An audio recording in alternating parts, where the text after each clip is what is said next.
The Cowboys have been blessed with some great tight ends, from Billy Joe Dupree to Jay Novacek, but the best of them all may be playing right now. Barring injury, Jason Witten will be a strong candidate for the Pro Football Hall of Fame, but we didn't have time to wait around for that. We had to talk to him now. How big an animal did you get off your back with the playoff win?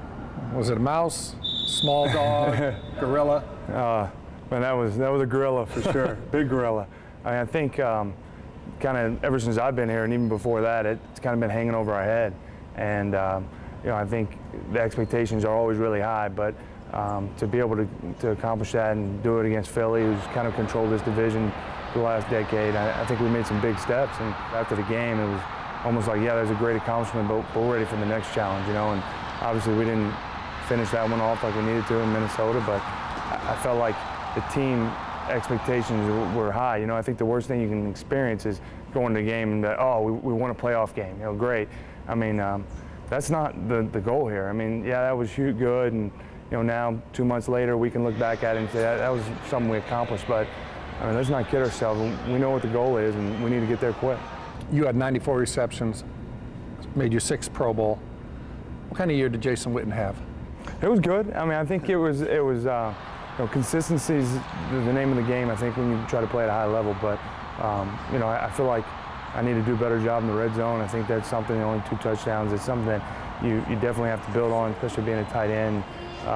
You know, I feel like I'm my own worst critic, you know, so I'm always pushing to make the next step. And I think whenever you fall short, that's when the leaders need to take charge and look at themselves, and that's what we do, and look to find ways to get better within ourselves first, and then other guys will step up too. And I think that's what defines a leader, and we need to do, including myself. 6th Pro Bowl. Was it a drop, or did the guy get a hand on it? Oh, because they didn't show us a good. Oh man, they didn't show us a good Tony replay. was upset on it. I think it was I think it might have been a drop, you know. So definitely don't let that happen. Martellus Bennett. He told our Steve Dennis last week that he's going to be one of the greatest tight ends of all time. By my count, he might be the 3rd best on the football team presently. What's it going to take for him to become a consistent NFL player? Well, you know, I think people talk about it all the time. He's a very talented player. You have to learn from that and be able to move forward. I mean, I think he's got a lot of confidence. You know, that's a bold statement. And he's definitely got ability to do that. And this is a critical year for him. You know, I think to make the next step, same things we're talking about, to evaluate it and get better and find those things. So he understands that. I think he'll do a good job of that, and he'll be a good player for us. And how do you handle Martellus? Do you keep him at arm's length? Do you bring him in? Do you say, oh, you know what, go do your thing? Yeah. Well, we're different guys, you know. I mean, so you definitely just a little. Yeah, exactly. But I encourage him. I try to help him out as much as I can. And you know, I just want him to be a playmaker, be out there to help our offense. And so, you know, when you put yourself out there, sometimes you allow criticism easily, you know, and so that's maybe not wanted or needed. But he's a good player, he really is, and he's a good guy. You know, sometimes that image gets portrayed differently, but it's going to be a big year for him because I feel like he can be a huge weapon for us down the field. Tony Romo, did you see his leadership evolve this year? I really did. I mean, I think Tony's always, first of all, I've never seen a guy play at a level like he has. It's taken on criticism.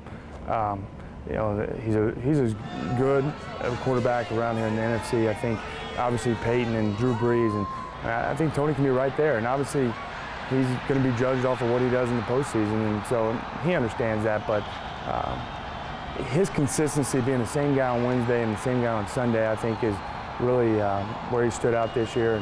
I think he led our team by example, but then he was also vocal. I mean, you jump all sides. I mean, he can get in your face a little bit. So it's just a evolving relationship, I think, and I think he did a great job this year in leading our football team. You just returned from visiting the troops in Afghanistan. What was that experience like? It was unreal. I mean, it was a remarkable experience. You know, I went with 3 other guys in the NFL, and one of the guys from the league office at the NFL. You know, I had a vision of what it was going to be like over there when I went, but you can't even compare it. I think they all support football and stay up late at night to watch it because of the time difference. But I was hoping to go see them and kind of encourage the morale and build that up. But I came changed, you know. I mean, to see those guys, what they do for our country and gals, it's really a remarkable experience to see them and support what they do. Yeah, that's when you don't mind talking